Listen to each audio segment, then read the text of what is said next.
Angelica noticed Snape's oddly calm demeanor as he admitted that the brutal loss hadn't hurt as much as expected. In fact, he found solace in seeing his brother learn a tough lesson, the same boxer who had once ended his own career thinking he was invincible thanks to his monstrous talent.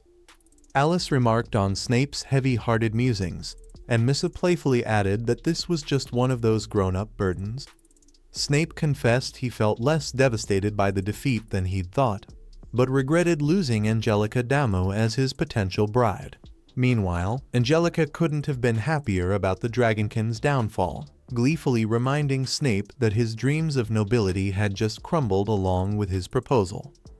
With polished grace and refined speech, Snape admitted that having a maiden like Damu by his side was a desire he couldn't deny, and his words sparked a strange reaction in Lampo. Elsewhere, Kerwin the wolf was getting ready to enter the ring, feeling on top of the world. His boss praised him as a stellar boxer, to which Kerwin jokingly suggested the old man might have eaten something bad to be this sentimental. But it wasn't about that. His boss just wanted him to give it his all. The second match of the semifinals was announced, pitting Brune Ash, the orc who KO'd all his opponents with a single punch, against the three-time champion and fan favorite, Kerwin. Kerwin, though confident, knew he was up against a beast of an opponent. The orc looked less like a fighter and more like an unbreakable wall. Kerwin launched a flurry of lightning-fast punches that barely fazed Brune, whose return blow would have been lethal had it connected. But then, something totally unexpected happened. Jeeth Resurrect, living up to his name, rose from the ashes with glowing red eyes, leaping into the crowd. He stirred chaos with a barrage of strikes. Snape recognized this as the devastating dragon roaring in Jeeth's blood and braced himself for the worst. Kerwin, eager to continue his match, called out Jeeth for interrupting, and when Jeeth charged at him, Kerwin coolly countered with a gut punch that sent the Dragonkin crashing down with just one hit.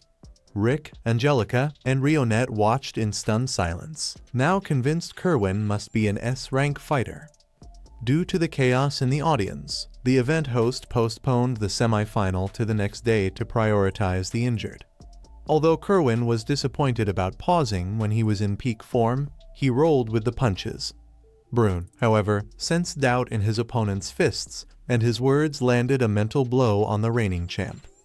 Later, the Orich Hullum Fist team gathered at their usual haunt, the Militia Tavern, minus Rick, who'd gone for a jog to Clarissa territory, a casual 700m round trip. Rick eventually reached the kingdom's borders, and there he stumbled upon Kerwin, peacefully training in a secluded spot. Rick asked if Kerwin wasn't worried about overworking himself before tomorrow's match, but Kerwin seemed more interested in using Rick as a sparring partner. Without hesitation, Kerwin invited the old man to fight, and Rick responded with a lightning-fast punch, only for Kerwin to block it effortlessly. Intrigued, Rick wondered why Kerwin took a hit during the tournament when he could have easily avoided it. Rick guessed that Kerwin's senses might have been dulled, but the truth was darker. Kerwin confessed he grew up in the slums, where fighting was his favorite pastime, until he defeated everyone so brutally that it lost its thrill.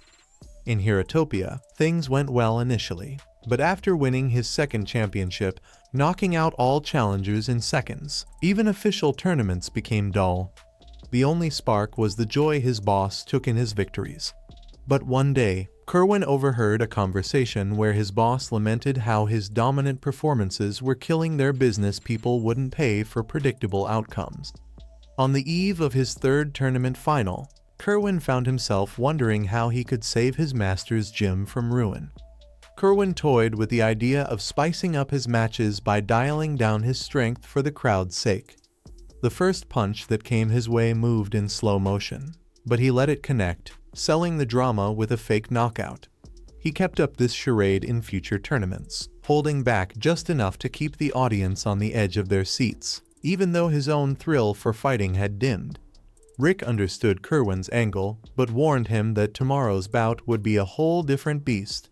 Orwolf, not buying it, wasn't interested in a debate, and Rick left it at that.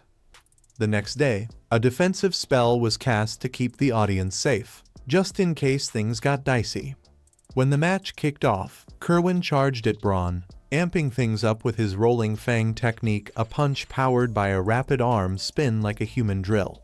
Braun blocked it, but this time it wasn't the cakewalk he was used to.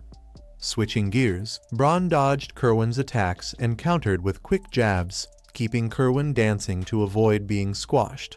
After a brief standoff, Braun analyzed Kerwin's style and called him out for pulling his punches, and Kerwin awkwardly fessed up. He admitted he might need to ditch that strategy, knowing full well it wasn't how a real champ should act. But Braun saw it differently, respecting the effort Kerwin put into making the fights entertaining.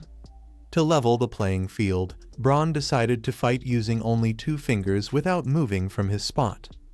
Kerwin charged with another rolling fang, but Braun stopped it with just his index and middle fingers, then landed a hit that sent Kerwin scrambling. Barely dodging the next blow, Kerwin heard the crowd chant his name, and suddenly the thrill returned. Just then, Kerwin's boss yelled from the sidelines, accusing him of holding back. A businessman with dreams of training the world's strongest boxer, he urged Kerwin to quit the charades. Those words hit Kerwin like a slap in the face.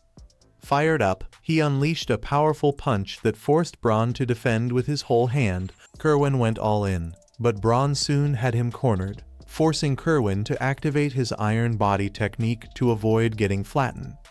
The crowd watched, torn between cheering for Kerwin's show of power and feeling duped by his past theatrics. But Kerwin couldn't care less about public opinion anymore.